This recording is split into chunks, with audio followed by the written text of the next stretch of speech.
தமிழகத்தில் முதலமைச்சர் அவர்கள் வெளிநாடுகளுக்கு சென்று முதலீடுகளை ஈட்டி வருகிறேன் என்று சொல்கிறார்கள். ஆனால் சாம்சங் தொழிலாளர்கள் 10 நாட்களாக வேலை நிறுத்தத்தில் ஈடுபட்டிருக்கிறார்கள். மூடிய ஃபோர்டு கம்பெனியை கொண்டு வருவேன்னு சொல்கிறாரு. ஆனால் இந்த வேலை நிறுத்தத்திற்கு பின்னால் கம்யூனிஸ்டுகள் இருக்கிறார்கள் என்ற ஒரு தகவலும் வெளியே சொல்லப்பட்டிருக்கிறது. ஆக கமிஷன், கரப்ஷன், கலெக்ஷன், கம்யூனிஸ்டுகள் இருக்கும் வரை எந்த நிறுவனமும் எந்த தொழிற்சாலையும் இவர்கள் சரியாக நடத்த முடியாது. ஆக சாம்சங் தொழிலாளர்களுக்கு நீதி வழங்குவதற்கு உடனே முயற்சி மேற்கொள்ள வேண்டும். எல்லாவற்றோடு எனக்கு வியப்பாக இருக்கிறது என்னென்னா, சகோதரர் அன்பில் மகேஷ் எங்கள் ஏரியாவுக்கு வந்துட்டேன், எங்கள் ஏரியாவுக்கு வந்தவரை நான் சும்மா விடமாட்டேன் அப்படின்னு சொன்னாங்க. இப்போ அவங்க ஏரியாவிலேருந்து முட்டை வெளி கடையில் விற்கப்படுது. அரசு குழந்தைகளுக்கு கொடுக்கப்பட வேண்டிய முட்டைகள் வெளி கடைகளில் விற்கப்படுகிறது என்ற செய்தி வந்திருக்கிறது. ஆக உங்கள் ஏரியா முட்டையை எடுத்துகிட்டு போனவரை இப்போ என்ன செய்ய போகிறீங்க? உடனே மகாவிஷ்ணுவை கைது செய்த மாதிரி இந்த முட்டையை எடுத்துகிட்டு போனவங்களை என்ன செய்ய போகிறீங்க? ஆக அப்பட்டமாக பள்ளி கல்வித்துறையில் பல முறைகேடுகள் நடைபெற்று கொண்டிருக்கிறது. இதையெல்லாம் விட்டுவிட்டு வேண்டாத சில விஷயத்தில் அவர்கள் கவனம் செலுத்தி கொண்டிருக்கிறார்கள் என்பதுதான் எனது கருத்து. அதே மாதிரி அண்ணன் திருமா அவர்கள் மறுபடியும் அவர் கூட்டணியில் ஏதோ ஒரு பிரச்சனைக்காகத்தான் இந்த மாநாடை நடத்துகிறார். அந்த மாநாடு கூட்டணியில் இருக்கிறாரா இல்லையா என்பதை விரிவுபடுத்துவதற்கா இல்லதை விரிசல் படுத்துவதற்கா என்பதுதான் இன்று பல பேரின் கேள்வியாக இருக்கிறது. ஒரே நாடு ஒரே தேர்தல் வரவேற்கக்கூடியதாக சொல்லியிருக்கீங்க. ஆனால் ஜம்மு காஷ்மீரில் 10 ஆண்டுக்கு பிறகு தேர்தல் நடக்குது. ஒரு மாநிலம் பிரிக்கப்பட்டு ஆனதுக்கப்புறம் தேர்தல் ஒரே கட்டமாக நடத்த முடியாத கட்டமைக்கக்கூடிய நிலையில் ஒரு நாடு முழுவதும் ஒரே தேர்தல், ஒரே நாடு ஒரே தேர்தல் சாத்தியம் இல்லை. நம்ம ஜம்மு காஷ்மீரை எப்போவுமே விதிகளை எடுத்துக்க கொள்ளக்கூடாது. இன்றைக்கி ஒரே நாடு ஒரே தேர்தல் நிச்சயமாக சாத்தியம் என்பதற்காகத்தான் இன்றைக்கி பார்த்திங்கன்னா பாராளுமன்றம், சட்டமன்றம், அதற்கப்புறம் உள்ளாட்சி. நீங்கள் இதை மேற்கோள் காட்டி இதை நீங்கள் மேம்படுத்தி நாம் இதை நடைமுறைப்படுத்தவில்லை என்றால் ஏதாவது ஒரு காலத்தில் தேர்தல் நடந்து கொண்டே இருக்கும். மக்களுக்கான திட்டங்கள் நடைமுறைப்படுத்துவதில் தாமதம் ஏற்படும். மக்களுக்கான பணம் நீங்கள் பார்த்தீங்கன்னா பாராளுமன்ற தேர்தல், அப்புறம் சட்டமன்ற தேர்தல், அப்புறம் உள்ளாட்சி தேர்தல், அதற்கு ஆகும் பணச்செலவு ஒரே செலவோடு போகும்.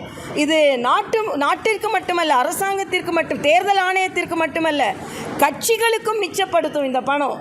அதனால் இது மிக மிக ஆரோக்கியமான ஒன்று ஜனநாயகத்தில். ஏன்னா சுதந்திரம் அடைந்து 4 தேர்தல்கள் அப்படி தான் வந்து கொண்டு இருந்தது. அப்போல்லாம் ஒரு ஆரோக்கியமான சூழ்நிலை இருந்து கொண்டு தான் இருந்தது. இன்றைக்கி இது மாற்றம் கொண்டு வரப்பட்டிருப்பது ஆரோக்கியமானது என்பது எனது கருத்து.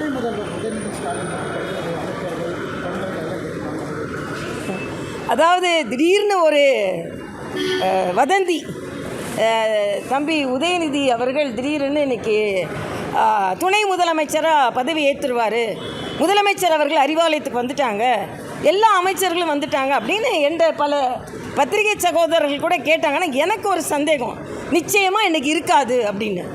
ஏன்னா அவங்க பகுத்தறிவாதிகள். பாட்டிமா அன்னைக்கு அவங்க நிச்சயமாக பதவி ஏற்ப வச்சிருக்கவே மாட்டாங்க.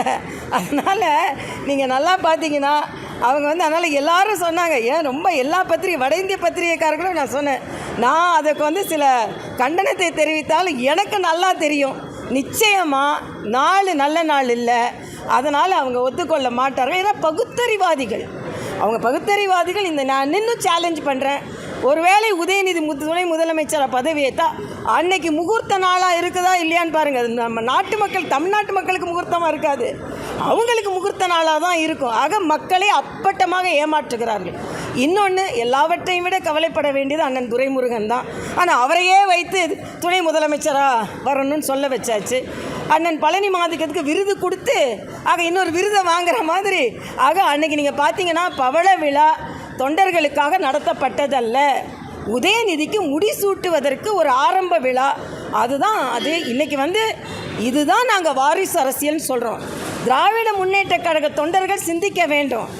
அண்ணாதுரை, நீங்கள் எப்படி நாவலர் நெடுஞ்செழியனை சுட்டி காண்பித்து விட்டு மரியாதைக்குரிய கலைஞர் அவர்கள் அந்த நிலையை எடுத்தாரோ, அதாவது அவங்க சொல்கிறாங்க, அண்ணன் ஸ்டாலின் பேசும்போது சொல்கிறாரு 25வது வருஷம் ஆட்சி நாம் கொண்டாடும் பொழுது நம்ம ஆட்சியில் இருந்தோம், 50வது வருஷம் கொண்டாடும் போது நம்ம ஆட்சியில் இருந்தோம், 75வது வருஷம் கொண்டாடும் போது ஆட்சியில் இருந்தோம், 25வது வருஷம் ஆட்சியில் நடக்கும்போதும் கலைஞர், அப்புறம் 50வது வருஷம் ஆட்சி அவங்க பவள விழா பொன் விழா கொண்டாடும் போதும் கலைஞர், 75வது விழா பவள விழா கொண்டாடும் போது ஸ்டாலின், 100வது விழா கொண்டாடும் போது உதயநிதி, அப்புறம் 125வது விழா கொண்டாடும் போது உதயநிதியின் மகன். பாவம் திராவிட முன்னேற்ற கழகத்தின் தொண்டர்கள் உழைத்து கொண்டே இருக்க வேண்டும், கலைஞர் குடும்பம் பிழைத்து கொண்டே இருக்கும். இதுதான். பாதகம் செய்பவரை கண்டால் நாம் பயங்கொள்ளலாகாது பாப்பா, மோதி மிதித்து விடு பாப்பா, அவர் முகத்தில் உமிழ்ந்து விடு பாப்பா. அண்மை செய்திகளை உடனுக்குடன் தெரிந்து கொள்ள இணைந்திருங்கள் இயம்நாடு தொலைக்காட்சியுடன்.